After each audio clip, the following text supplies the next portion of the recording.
Hello friends, welcome to Shriram's. The topic for today's discussion is divestment, targets, method and policy. What is divestment? In the context of public sector enterprises, divestment means the government selling shares of public sector enterprises to individual and investors.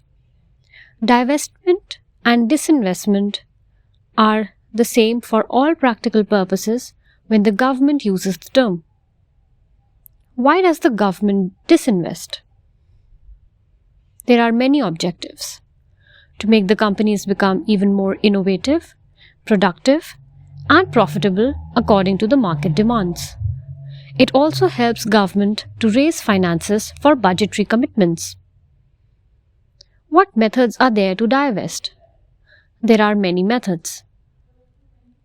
What is an initial public offering? Government is the promoter of the PSE. It is the owner of it. When the government wants to sell some of its share to the public, it is called an IPO when it does so for the first time. What is strategic disinvestment? Is it the same as privatization?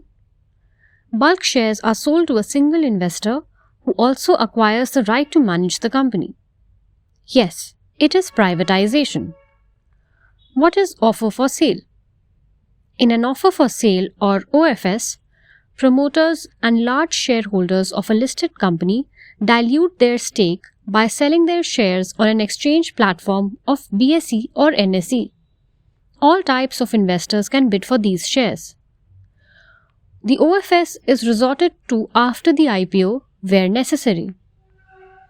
What is an exchange traded fund or ETF?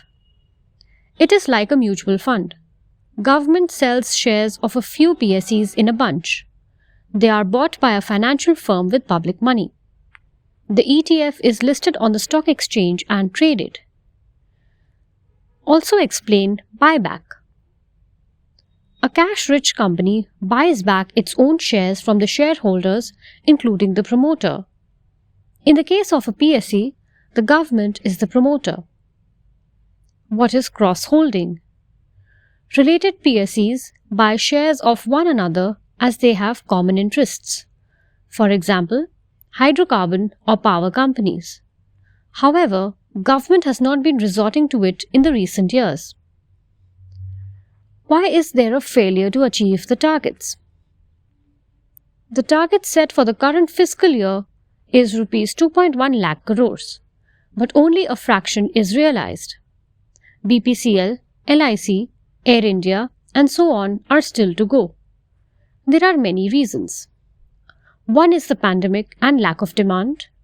Otherwise, there are also structural reasons like they are forced to give special dividends like a lose or use policy. They are also being told to buy back even when the markets are doing well. Also, there are forced takeovers like LIC buying the IDBI bank. Thus, the operational autonomy of PSUs is only on paper. What is the new Atmanirbhar policy on public sector enterprises? As a part of government's Atmanirbhar Bharat package, the finance minister had announced in mid-2020 that there would be a list of strategic sectors of the economy for the PSEs that will be notified. In the strategic sectors like oil, there will be at least one and a maximum of 4 public sector enterprises. In other sectors, central public sector enterprises will be privatized depending on the feasibility. Well, that's all for today. I hope you enjoyed today's podcast.